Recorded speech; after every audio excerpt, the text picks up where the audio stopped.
পেঁয়াজ রসুন খাওয়া কি পাপ? কেন ভগবানের ভোগ প্রসাদে পেঁয়াজ রসুন নিবেদন করা হয় না? পেঁয়াজ রসুনকে কেন আমিষ হিসাবে ধরেন হিন্দুরা? হিন্দু সমাজে খাদ্যকে আমিষ ও নিরামিষ এই দুইটি ভাগে ভাগ করা হয়েছে। উদ্ভিজ্জ খাবার যেমন শাকসবজি, ফলমূল ইত্যাদিকে নিরামিষ ধরা হয়েছে।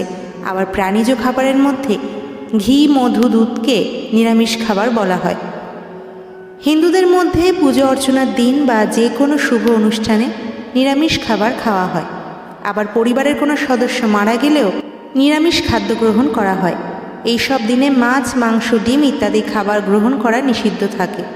এর পাশাপাশি পেঁয়াজ ও রসুন উদ্ভিজ্জ খাবার হলেও এদের আমিষ খাবার হিসাবে ধরা হয়। মাছ, মাংস, ডিমকে ধরা হয় আমিষ খাবার হিসাবে। হিন্দু ধর্মে খাবারের ধরন ও তার প্রভাব অনুসারে খাবারকে সাত্ত্বিক, রাজসিক ও তামসিক এই তিন ভাগে ভাগ করা হয়েছে। আসলে আমরা যে সকল খাবার গ্রহণ করি তা আমাদের শরীর, মন ও আমাদের চিন্তাধারার উপর প্রভাব বিস্তার করে। প্রতিটি মানুষ তিনটি গুণের অধিকারী হয়। এই তিনটি গুণ হল সত্ত্ব, তম, রজ। যে সকল মানুষ নম্র, ভদ্র, বিনয়ী হন, যাদের মধ্যে লোভ থাকে না, তারা হলেন সাত্ত্বিক, অর্থাৎ এই গুণগুলি হল সাত্ত্বিক গুণ। যারা সর্বদা নিজের সুখের কথা ভাবেন, অন্যের উপর প্রভাব বিস্তার করতে চান, উচ্চাকাঙ্ক্ষী হন, তারা হলেন রাজসিক গুণের অধিকারী, অর্থাৎ তারা হলেন রজ। অকর্মণ্যতা, অলসতা, মূঢ়তা ইত্যাদি হল তামসিক গুণের বহিঃপ্রকাশ। যে মানুষ যেমন গুণের অধিকারী তার খাদ্য তেমনই হয়। আবার বিপরীতভাবে বলা যায় যে যেই ধরনের খাদ্য গ্রহণ করবে তার মধ্যে ঠিক সেই গুণের বহিঃপ্রকাশ ঘটবে। যেমন একজন রাজসিক ব্যক্তি সর্বদাই মাছ, মাংস, পেঁয়াজ, রসুন ইত্যাদি খাদ্য গ্রহণ করবে। এই ধরনের খাবার খেলে আমাদের শরীরের রক্ত সঞ্চালনে অনিয়মতা দেখা যায়। এই খাবার আমাদের মধ্যে রাগ, ঔদ্ধত্য, উত্তেজনা বাড়িয়ে তোলে এবং ভোগ বিলাসিতার প্রতি আকর্ষণ বাড়ায়। ফলে রাজসিক ব্যক্তির মধ্যে উচ্চাকাঙ্ক্ষা বৃদ্ধি পায় এবং রাজসিক খাদ্যের মধ্যে সর্বদা সে আকর্ষিত হয়। মাছ, মাংস, ডিম ছাড়াও লঙ্কা এবং বিভিন্ন মশলা রাজসিক খাবারের মধ্যে পড়ে। সেই কারণে পূজা, ব্রত, উপবাস ও বিভিন্ন ধর্মীয় অনুষ্ঠানে পেঁয়াজ, রসুন, মাছ, মাংস খাওয়া থেকে বিরত থাকতে বলা হয়। কারণ শুভ দিনে আমাদের মন ও শরীর শান্ত রাখা খুবই জরুরি। যে ব্যক্তি সর্বদা পুজো অর্চনা বা ধ্যানে মগ্ন থাকেন, মনের চঞ্চলতা দূর করে কোনো কিছুর ওপর মনোনিবেশ করতে চান, তার প্রয়োজন সাত্ত্বিক খাবারের। যে খাবারের মধ্যে সত্ত্বগুণ বিদ্যমান তাই হলো সাত্ত্বিক খাবার।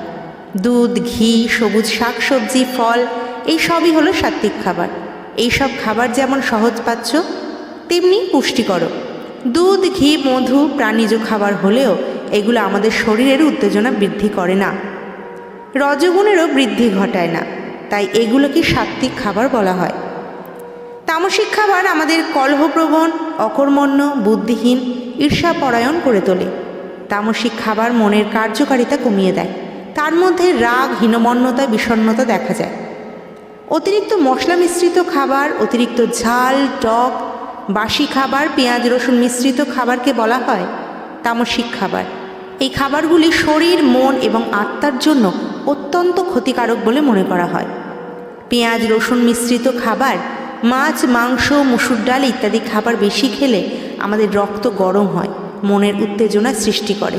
এই খাবারগুলিকেই আমরা আমিষ খাবার বলে থাকি। এই খাবার প্রতিদিন খাওয়া উচিত নয়, মাঝে মাঝে গ্রহণ করা উচিত। মাছ, মাংস ইত্যাদি রান্না করার পূর্বে তাকে কাটতে হয়। সেই সময় তাদের শরীর থেকে রক্ত নির্গত হয়। এই রক্ত মানুষের মনকে চঞ্চল ও অশান্ত করে তোলে। কেউ কেউ মনে করেন যে এই মাছ, মাংস রান্না করার জন্য পেঁয়াজ রসুনের দরকার হয়, তাই পূজার দিন মনকে শান্ত রাখার জন্যেই পেঁয়াজ রসুন বর্জন করা উচিত। আবার একটি প্রচলিত কাহিনী অনুসারে সমুদ্র মন্থনের সময় যখন অমৃত উঠে আসে, দানবরা দেবতাদের থেকে সে অমৃত কেড়ে নেয়। বিষ্ণু তখন মোহিনী রূপ ধারণ করে ছলনার দ্বারা সে অমৃত আবার ফিরিয়ে আনেন। কিন্তু রাহু ও কেতু নামের দুই দানব দেবতার ছদ্মবেশ ধরে অমৃত খেতে শুরু করে। তবে চন্দ্র ও সূর্য তাদেরকে চিনে ফেলেন। ভগবান বিষ্ণু যখন সত্য জানতে পারেন, তখন নিজের সুদর্শন চক্র দিয়ে রাহু ও কেতুর গলা কেটে দেন। ততক্ষণে অমৃত এদের গলা পর্যন্ত প্রবেশ করেছিল। তাই বাকি শরীরের মৃত্যু হলেও মাথা দুটো অমর হয়ে যায়। এই সময় তাদের শরীর থেকে রক্ত পৃথিবীতে যেখানে যেখানে পড়ে সেখানে পেঁয়াজ ও রসুন গাছ জন্মায়।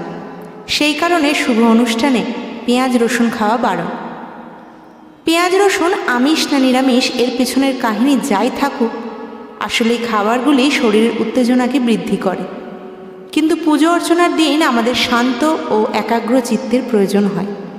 এমনকি যখন আমাদের পরিবারের কেউ মারা যায় তখন মনের দুঃখ কষ্টকে দূর করার জন্য একাগ্র চিত্তের প্রয়োজন হয়। এই কারণে এইসব দিনে যে সমস্ত খাবার শরীরের উত্তেজনাকে বৃদ্ধি করে সেইগুলো না খেয়ে যে সমস্ত খাদ্য মনকে শান্ত করে সেইগুলো গ্রহণ করাই ভালো। তাই আমরা এই সমস্ত বিশেষ দিনগুলোতে পেঁয়াজ রসুন মিশ্রিত খাবার গ্রহণ করব না। হরে কৃষ্ণ।